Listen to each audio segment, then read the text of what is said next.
أعوذ بالله من الشيطان الرجيم بسم الله الرحمن الرحيم ولقد صرفناه بينهم ليذكروا فأبى أكثر الناس إلا كفورا ولو شئنا لبأسنا في كل قرية نذيرا فلا تطع الكافرين وجاهدهم به جهادا كبيرا وهو الذي مرج البحرين هذا عذب فرات وهذا ملح أجاج وجعل بينهما برزخا وهجرا محجورا وهو الذي خلق من الماء بشرا فجعله نسبا وصهرا وكان ربك قديرا ويعبدون من دون الله ما لا ينفعهم ولا يضرهم وكان الكافر على ربه ظهيرا.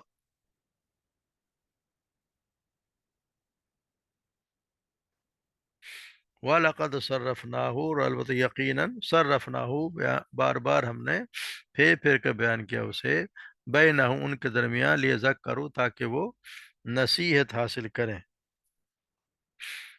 فابا اکثر الناس اور انکار کیا اکثر لوگوں نے، الا کفر مگر کفر کر، یعنی ہر چیز کا انکار کیا سوائے کفر کی، ولو شئنا اور اگر ہم چاہتے، لبعثنا فی کل قریۃ نذیرا، لبعثنا تو یقیناً بعثنا ہم بھیج دیتے، فی کل قریۃ ہر بستی میں، نذیرا ڈرانے والا، فلا تطیع الکافرین بس آپ نہ بات مانیے کافروں کی، وجاہدہم اور جہاد کیجیے ان سے بھی، اس کے ذریعے، اس قرآن کے ذریعے، جہادا کبیرہ بہت بڑا جہاد، وہو الذی وہو الذی مرج البحرین اور وہی وہ ذات ہے، مارا جس نے بہائے چلائے بحرین دو دریا، ہاذا عذب فراد یہ جس میں عذب فراد یعنی کہ جس سے میٹھا پانی ہے، پیاس بجھانے والا، وہذا ملح اور یہ ہے ملح اجاج، ملح کہتے ہیں نمکین، یہ بہت زیادہ کڑوا، وجعل بینہما اور بنائے اس نے ان دونوں کے درمیان، بینہما ان دونوں کے درمیان، برزخن ایک پردہ، وحجرم محجورا اور ایک مضبوط آڑ، وہو الذی اور وہی وہ ذات ہے، خلق من الماء جس نے پیدا کیا پانی سے، بشرن ایک انسان، فجعلہ پر بنائے پھر اس نے بنائے اس کے لیے، وجعلہ اس کے لیے نسبا وصہرا یعنی اس کا نسب یعنی رشتے اور سسرال، وَكَانَ رَبُّكَ قدیرہ اور بے شک آپ کا رب ہمیشہ سے بہت ہر چیز میں قدرت رکھنے والا ہے، وَيَعْبُدُونَ وَيَعْبُدُونَ مِن دُونِ اللَّهِ اور وہ عبادت کرتے ہیں اللہ کے سوا ان کی، ما لا ينفعهم جو نہیں نفع دے سکتے ان کو کچھ بھی، ولا يضر نہ ہی وہ نقصان پہنچا سکتے ہیں انہیں، وَكَانَ الْكَافِرُ عَلَى رَبِّهِ ظَهِيرًا اور کافر اور کافر رہے، علی ربی اپنے رب کے خلاف، ظہیرہ دشمن یا مدد کرنے والے، یعنی شیطان کی مدد کرنے والے، اس کے دوسرا اس کا ترجمہ ایک اور بھی ہے کہ یہ کافر تو ہیں ہی اپنے رب کی طرف پیٹ کرنے والا، ظاہر کہتے ہیں پیٹ کو بھی کہتے ہیں، اسے پیٹ کرنے والا یا اس کے مدد کرنے والا، وما ارسلنا اور نہیں ہم نے بھیجا، رب ہی ظہیرہ یہیں تک، صدق اللہ۔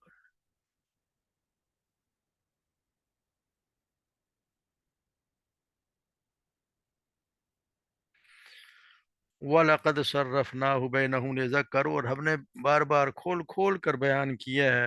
اسے ان لوگوں کے درمیان تاکہ وہ اس پہ نصیحت حاصل کریں، مگر اکثر لوگوں نے ناشکری کے علاوہ کچھ بھی بالکل مان کے نہ دیا۔ اس کے اصل میں دو تفسیریں آتی ہیں جو دونوں ہی صحیح ہو جاتی بیٹھتی ہیں، کیونکہ ایک تو یہ ہے کہ اگر ہو کو صرف نہ ہو، اس کی ضمیر کو اگر اوپر جو دلائل بیان کیے گئے ہیں، جیسے توحید کے، اگر اس کی طرف دیکھا جائے تو معنی یہ ہوگا کہ ہم نے توحید کے دلائل کو قرآن مجید میں مختلف طریقوں سے پھیر پھیر کر بیان کیا ہے تاکہ وہ نصیحت حاصل کریں، مگر اکثر لوگوں نے توحید قبول نہیں کی اور انہوں نے ناشکری اور کفر کے سوا کچھ بھی نہیں مانا۔ اور اگر صرف نہ ہوگی حق کی ضمیر، اگر ماں جیسے پانی کی بات ہو رہی ہے کہ بارش برسائی اور اس کی وجہ سے زمین لہلا آنے لگی، تو وہ اگر اس کی طرف ہو تو معنی ہوں گے کہ ہم نے اس پانی کو ان کے درمیان طرح طرح سے پھیرا ہے، چونکہ وہ کہیں زیادہ برستا ہے کہیں کم برستا ہے، سب جگہ ایک جیسا اور ایک وقت میں نہیں برستا۔ کسی جگہ بارش سے سیلاب آ جاتا ہے تو دوسری جگہ بارش کا خطرہ بھی نہیں گرتا ہوتا اور قحط پڑ جاتا ہے۔ کہیں وہ مائع کی شکل میں ہے تو کہیں پتھر کی طرح برف کی شکل میں بھی ہے، کہیں بخارات کی صورت میں بھی ہے۔ مقصد یہ ہے کہ سب اللہ تعالیٰ کی حکمت، اس کی قدرت کے یہ کرشمے ہیں۔ تو یہ اس کا زیادہ دیا کہ ہم نے بار بار دیا، مگر یہ لوگ اس کو سمجھنے کے لیے تیار ہی نہیں، قبول کرنے کے لیے وہ تیار ہی نہیں ہیں۔ بارش کو اس طرح پھیر پھیر کر مختلف جگہوں میں کم یا زیادہ نازل کرنے کا مقصد بھی یہی تھا کہ لوگ اسے نصیحت حاصل کریں۔ وہ صرف بارش کو جو ہے وہ صرف اللہ کی رحمت اور فضل کا نتیجہ مانیں، اس کے برسنے پر اللہ کا شکر ادا کریں، اور اگر نہ برسے تو پھر توبہ استغفار کرنی چاہیے۔ مگر وہ انہوں نے سختی ناشکری کی ہے، کیا تو کہہ دیا کہ بارش ہوئی ہے تو ستاروں کی وجہ سے ہوئی ہے، یا پھر ویسے دیکھتے ہیں کہ اللہ کے مقابلے میں شرک کرنے ہر کسی کو جس کو دیکھو معبود بنا کے بیٹھ جاتے ہیں۔ تو یہاں اکثر لوگوں نے اس سے انکار کیا، اللہ کفورا، اور مگر کفر سے اور ناشکری سے کوئی انکار نہیں، وہ ناشکری کرنے پہ سب تیار۔ پھر وَلَوْ شِئْنَا لَبَعَثْنَا فِي كُلِّ قَرْيَةٍ، اگر ہم چاہتے، اور اگر ہم چاہتے تو ہر بستی میں بھیج دیتے ایک ایک رسول، یعنی اللہ کے لیے تو کوئی مشکل نہیں، ہر بستی میں ایک رسول بھیج دیتا۔ مگر اللہ تبارک و تعالیٰ کہتے ہیں ہم نے تمام دنیا کی طرف صرف ایک ہی نبی بھیجا ہے، اور اسے حکم دے دیا کہ قرآن کا واز کر کے سب کو سنا دیں، جیسے وہ دوسرا فرمایا کہ اس قرآن میں تمہیں اور جس جس کو یہ پہنچے ہوشیار کر دوں، اور ان تمام جماعتوں میں سے جو بھی اس کو کفر کرے اس کے وعدے کی جگہ پھر جہنم ہوگی۔ اور یہ فرمانا ہے کہ تو مکے والوں کو اور چاروں طرف کے لوگوں کو آگاہ کر دے۔ ایک اور بھی آیت میں آیا کہ جس اے نبی آپ کہہ دیجئے اے تمام لوگوں میں تم سب کی طرف رسول بن کر آیا ہوں۔ اور بخاری اور مسلم کی متفقہ حدیث ہے کہ میں سرخ اور سیاہ سب کی طرف بھیجا گیا ہوں۔ اسی طرح ایک اور حدیث میں آگے کہ تمام انبیاء اپنی اپنی قوم کی طرف بھیجے جاتے رہے، میں عام لوگوں کی طرف مبعوث کیا گیا، تمام دنیا آج تک جب تک قیامت تک نہیں آئے گی، جتنے لوگ بھی آئیں گے سب انہی کی طرف اللہ تبارک و تعالیٰ نے آپ صلی اللہ علیہ وسلم کو ہی رسول بنا کے بھیجا ہے۔ پھر فرمایا کہ آگے یہ بھی فرمایا تھا کہ کافروں کا کہنا نہ ماننا اور ان کے ساتھ بہت بڑا جہاد کرنا، یعنی کافروں کی بات نہیں مانی، یہ جو کہتے ہیں ان کی باتوں میں آپ نہ آ جانا، جس طریقے سے یہ باتیں کرتے ہیں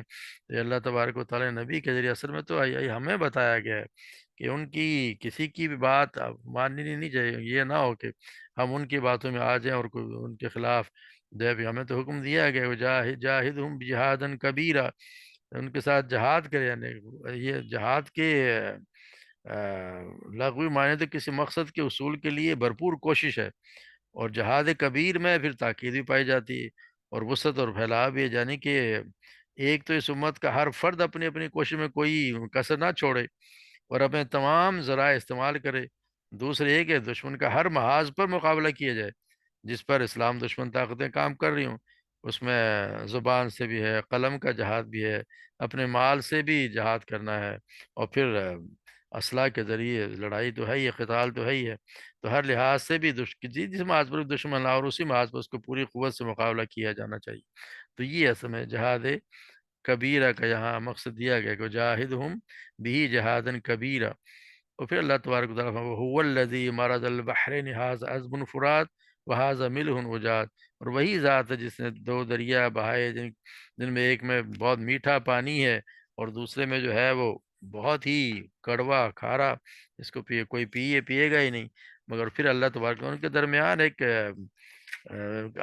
آڑ رکھ دے کو ملتے نہیں ہیں، یعنی کہ اس کو آپس میں ملنے سے بھی اللہ تبارک و تعالیٰ نے ان کو روک دیا ہے۔ تو بس تو دیکھتے ہیں کہ اللہ تبارک نے دو طرح کا پانی بنایا، ایک میٹھا اور ایک کھاری ہے، جیسے نہروں میں اور چشموں اور کنووں کا پانی تو عموماً پینے کا اور میٹھا اور صاف اور خوش ذائقہ ہوتا ہے، مگر سمندر جو ٹھہرے ہوتے ہیں ان کے درمیان پانی، ان کا پانی کھارا اور بدمزہ بھی ہوتا ہے۔ تو اللہ کی اس نعمت پر بھی شکر ادا کرنا چاہیے کہ اس نے میٹھے پانی کے چاروں طرف ریل پیل کر دی ہے، تاکہ لوگوں کے استعمال میں بھی ہوتا ہے، اپنے کھیت باغات کو پانی دینے کے لیے، اور ہر طرف اللہ تبارک و تعالیٰ نے ہمارے مویشیوں کے لیے بھی سب کے لیے کام آتا ہے۔ وہ پانی کے بغیر تو کسی چیز کا زندگی ممکن ہی نہیں ہے۔ اور پھر یہ کہ ساتھ ساتھ کھارے پانی کے سمندر بھی اس نے ٹھہرائے ہوئے ہیں، جو وہ اس طرح حالت یہ ہے کہ اگر وہ ان کی وجہ سے پھر جو ہواؤں کو، جو نمکین پانی کی ہواؤں کو صاف کر دیتا ہے، جس سے انسانی زندگی ہلاکت میں نہیں پڑتی، جو جانور مر جاتے ہیں ان کی بدبو دنیا میں کو ستا نہیں سکتی، اس کی وجہ سے کھارا پانی کے سبب یہ ہوا صحت بخش اور اس کا مردہ پاک اور طیب ہو جاتا ہے۔ تو دوسری طرف ہم یہ بھی دیکھتے ہیں کہ وہاں پہ سمندر کے درمیان بھی آ، اگر دو کیسے چشمے جاری ہیں جو نیچے سے لوگوں کو پانی، وہاں سے بھی پانی ملتا ہے اور لوگ اس سے فائدہ اٹھاتے رہے ہیں۔ تو اسی طرح ہم دیکھتے ہیں کہ ہمارے زمین کے نیچے بھی پانی، ہم دیکھتے ہیں کہیں کھارا ہے اور کہیں کہ ہم دیکھتے ہیں کہ ٹیوب ویل لگایا جائے، نل کے پہ لگاتے تھے، ایک جگہ کھارا پانی آ رہا ہے مگر دوسری جگہ کچھ دور جا کے دیکھو تو اسی میں میٹھا پانی آ جاتا۔ تو یہ اللہ تبارک و تعالیٰ کی قدرت ہے کہ وہ اپنی طاقت سے اور حکم سے ایک دوسرے کو جدا کر رکھا ہے، نہ کھارا میٹھے سے مل سکے اور نہ میٹھا کھارے سے مل سکے۔ جیسے ہے نا سورہ رحمان میں پڑھ رہے مارج البحرین یلتقیان بینہما برزخ لا یبغیان، اس نے دو سمندر جاری کر دیے، دونوں مل جائیں اور ان دونوں کے درمیان حجاب قائم کر دیا کہ حد سے نہ بڑھے، تو پھر تم کس کے اللہ کی کس کس نعمت کے منکر ہو۔ تو یہ فرمایا کہ جس نے زمین کو جائے قرار بنایا اور اس میں جگہ جگہ دریا بہا دیے، اس پر پہاڑ قائم کر دیے اور دو سمندر کے درمیان اور کر دی، تو کیا اللہ کے ساتھ کوئی معبود اور بھی ہے؟ تو یہ مشرکین ان کے اکثر لوگ بے علم ہے، وہ سمجھنے کے لیے تیار نہیں ہے، ورنہ یہ خود دیکھتے ہیں کہ کہیں سے سمندر سے بھی میٹھا پانی لے لیتے ہیں، اور زمین میں کہیں پانی میٹھا ہے کبھی۔ یہ اللہ تبارک و تعالیٰ کا ایک بہت بڑا احسان ہے، اور یہ بھی اللہ تبارک و تعالیٰ کا ایک کرشمہ ہی ہے، اس کا شاہکار ہے کہ اللہ تبارک و تعالیٰ نے ایسی ایسی چیزیں بنائی ہیں، اور پھر یہ ان کے درمیان ایک آڑ بھی کوئی ملنے بھی نہیں دیتا اور ملے ہوئے بھی ہیں۔ یہ بھی اس کی اللہ کے تبارک و تعالیٰ کی ایک رب ہونے کی دلیل ہے۔ پھر وَهُوَ الَّذِي خَلَقَ مِنَ الْمَاءِ بَشَرًا فَجَعَلَهُ نَسَبًا وَصِهْرًا، پھر انسان کو اس نے ایک پانی سے بنایا، ایک بوند سے بنایا، اور پھر اس کے لیے دو یعنی نسب بھی بنا دیا اس کا، اور اس کے لیے ہی سسرال بھی بنا دیا، یعنی ایک نطفے سے پیدا کیا، پھر ٹھیک ٹھاک اور برابر بنا دیا، اچھی پیدائش کر کے پھر کسی کو اللہ تبارک اسی سے مرد بنا دیا، کسی کو عورت بنا دیا۔ اب یہ بھی اللہ کا ایک کرشمہ ہے کہ یہ تقریباً ان کا تناسب دیکھیں تو برابر برابر ہی ہوتا ہے، یہ اسی کے کارنامہ ہے کہ اتنے بچے پیدا ہوتے ہیں، ایک مرد ہوتا ہے کوئی عورت ہوتی ہے، اس کی مرضی جو پیدا کرے، اور پھر جب بڑے ہوتے ہیں تو پھر ان کی آپس میں شادیاں بھی ہو جاتی ہیں، تو پھر رشتہ دار بن جاتے ہیں، ایک پہلے نسب کے رشتہ داری تھی، اب رشتے اس کے سسرال کے رشتہ داری بھی ہو گئے۔ تو یہ سارے اتنے بڑے قادر اللہ کی قدرتیں تمہارے سامنے ہیں، اللہ تبارک و تعالیٰ یہ سب کچھ تمہیں دکھا رہا ہے کہ کیا کچھ اللہ تبارک و تعالیٰ کر رہا ہے انسان کو، کس ہر چیز کو پانی سے اس نے بنایا، اور پھر اس کے جو ہے وہ کتنے رشتے بنا دیے، اور پھر مگر حالت انسان کی یہ ہوتی ہے کہ پھر وہ حال کرتا کیا ہے کہ اللہ تبارک و تعالیٰ ہر چیز پر قادر ہے، مگر انسان کیا کرتا ہے وَيَعْبُدُونَ مِن دُونِ اللَّهِ مَا لَا يَنْفَعُ وَلَا يَضُرُّهُمْ۔ انسان اتنا جاہل ہے کہ وہ اللہ کے سوا ایسے بتوں کی عبادت کرتے ہیں جو نہ کوئی نفع پہنچا سکتے ہیں نہ نقصان کے، کوئی قدر مالک ہی نہیں ہے وہ تو، ان کے پاس اس سلسلے میں کوئی دلیل و حجت ہے ہی نہیں، بلکہ اپنی صرف اپنی خواہشات، اور یا پھر یہ کہ جو اب تقلید جو چلتی آ رہی ہے باپ دادا سے، اس کی وہ پوجا کر رہے ہیں، ان کے بتوں کی پوجا کر دی جاتی ہے۔ اصل میں تو یہ بتوں کی نہیں بلکہ شیطان کی عبادت کرتے ہیں، جو انہیں بتوں کے عبادت پر ورگلاتا ہوتا ہے، تو یہ شیطان ہی ہے جس کی یہ پوجا کی جاتی ہے، کیونکہ شیطان تو اللہ کے مقابلے میں ہے ہی اس کے خلاف کہتے ہیں کہ مدد کرنے والا ہے، شیطان کے اللہ کے خلاف مدد کرنے والا، یا جو بھی کوئی اس کا تو کام ہی یہ ہے کہ اس نے یہی کچھ کرنا ہوتا ہے، کیونکہ یہ اگر آپ دیکھیں تو جہاں بھی اللہ کا کلمہ بلند کرنے، اس کے احکام اور قوانین کو نافذ کرنے کی کوشش کی جاتی ہے، تو کافروں کی ہمدردیاں اور اس کوشش کے ساتھ نہیں ہوتی، بلکہ ان لوگوں کے ساتھ ہوں گی جو اسے نیچا دکھانے کے لیے کوشش کر رہے ہوں گے۔ اس طرح اللہ کی فرما برداری و اطاعت سے نہیں بلکہ اس کے نافرمانے سے ہی کافر کی ساری دلچسپیاں وابستہ ہوتی ہیں۔ نافرمانی کا کام جہاں کہیں بھی ہو کر رہا ہو، تو اگر کافر عملاً بھی اس کے شریک نہ ہوگا تو کم از کم اس کی حمایت تو ضرور ہی کر دے گا، تاکہ اللہ کے باغیوں کی ہمت افزائی ہو سکے۔ اسی کے برخلاف اگر اس کی کوئی فرما برداری کا کوئی کام کر رہا ہوگا تو کافر اس کی مزاحمت میں ضرور اپنے پورا زور لگائے گا، کچھ بھی کرے گا، چاہے گا کہ یہ کام نہ ہو، کیونکہ اگر نافرمانی اگر ہوگی تو اس کا وہ ساتھ دے گا، اور جو بھی اچھا کام ہوگا اس میں یقیناً یقیناً وہ روڑے اٹکائے گا، کیونکہ وہ تو شیطان کی مدد کر رہا ہے۔ تو شیطان کا اسی لیے کہا مزید اگر کرتا تو اس کا مطلب یہ ہے کہ وہ شیطان کو اور اکساتا ہے، اس کی ہمت بڑھاتا ہے۔ تو یہاں یہ بتایا گیا کہ یہ شیطانوں کا کام جو اللہ کے سوا جو لوگ عبادت کرتے ہیں اور اتنے بیوقوف ہیں کہ ان کی بات کرتے ہیں جو ان کو کوئی نفع نقصان نہیں پہنچاتے، بلکہ خود بناتے ہیں، خود اپنے ہی ہاتھوں سے بتوں کو بنایا اور اس کو کھڑا کر دیا، اس کی پوجا کر رہے ہوتے ہیں۔ تو ہم بھی ایسا ہی کرتے ہیں، خود اپنے ایک